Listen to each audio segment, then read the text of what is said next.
Harvey Weinstein. Dimitrios KambourisGetty. Harvey Weinstein is reportedly going to rehab for sex addiction. At this point, it's not clear whether Weinstein is a diagnosed sex addict. Business Insider spoke to an expert on intimacy and sexual disorders to find out what rehab for sex addiction might involve. A person in a situation like Weinstein's would likely be in residential treatment for at least 6 months and might never be able to return to the entertainment industry. Hollywood mogul Harvey Weinstein is reportedly going to a rehab center in Europe to be treated for sex addiction, according to TMZ. Last week, the New York Times uncovered years of sexual harassment allegations against Weinstein. The New Yorker followed up with an article in which 3 women accused Weinstein of raping them. As Business Insider's Aaron Brodwin reported, right now it's unclear whether Weinstein is a diagnosed sex addict, and the term sex addict may not apply in this situation.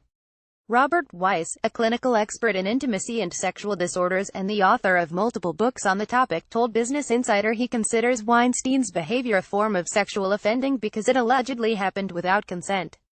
The cause of his behavior might be sex addiction, but importantly, not all sex addiction results in sexual offending.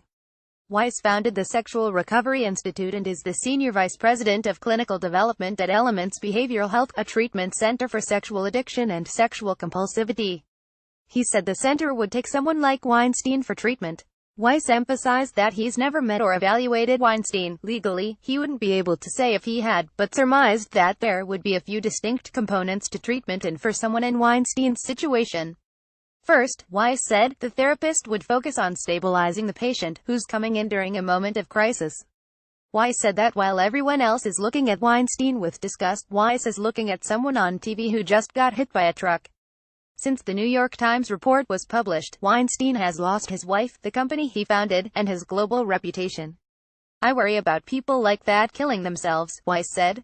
The stabilization process might take a week, after which the therapist would invite the patient into the process. This is the wake-up call, the part in which the patient starts to see his behavior for what it really is. They, the patient, don't see how obvious it is to us, Weiss said, because the patient is typically in some sort of denial. Certain exercises, like bringing in victim statements or role-playing, might help to open the patient's eyes to the harm they've caused. At this point, Weiss said, they fall apart, generally, and are a big mess because then they hate themselves. The therapist's role is to figure out how the patient ended up there, often by digging up past trauma, for example, if they themselves were abused or raped as a child. The residential piece of the treatment process, in which the patient lives in a treatment center, might take around 6 months, Weiss said. After that, he added, this is not somebody who should return to this industry for a very long time, if ever. Weiss is hopeful that people with sex addiction, and people who have committed sexual offenses, can be helped through treatment. It depends largely on the patient's level of psychopathy, he said. If the person is a sociopath and can feel neither empathy nor remorse, they might not be helped through treatment, and might eventually wind up in prison. Not every therapist agrees that a sex addict is able to be helped.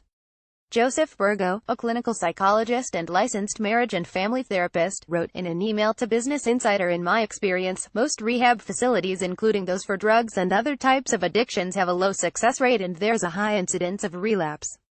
For celebrity sex addicts like Weinstein, going into a rehab is usually part of damage control and a public relations makeover after they have been exposed. It's a kind of public mea culpa with little true remorse or genuine acceptance of an ongoing problem, and the rehab facilities resemble country clubs or spa retreats. Success rates are low, especially when the celebrity only wants to control his image, rather than feeling shame about his psychological struggles. Generally, Weiss said, a sign that a patient is progressing is when they realize they can't live the same lifestyle anymore. The litmus test Weiss uses is asking the patient whether they think they'll ever commit the same transgressions. If they say never, Weiss knows they're still in trouble. If they say something like, I have to watch myself, I can't risk being in those situations, he knows they're in a better place.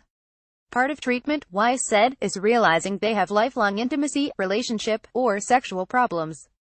See also the big problem with Harvey Weinstein getting therapy, according to a sex addiction therapist.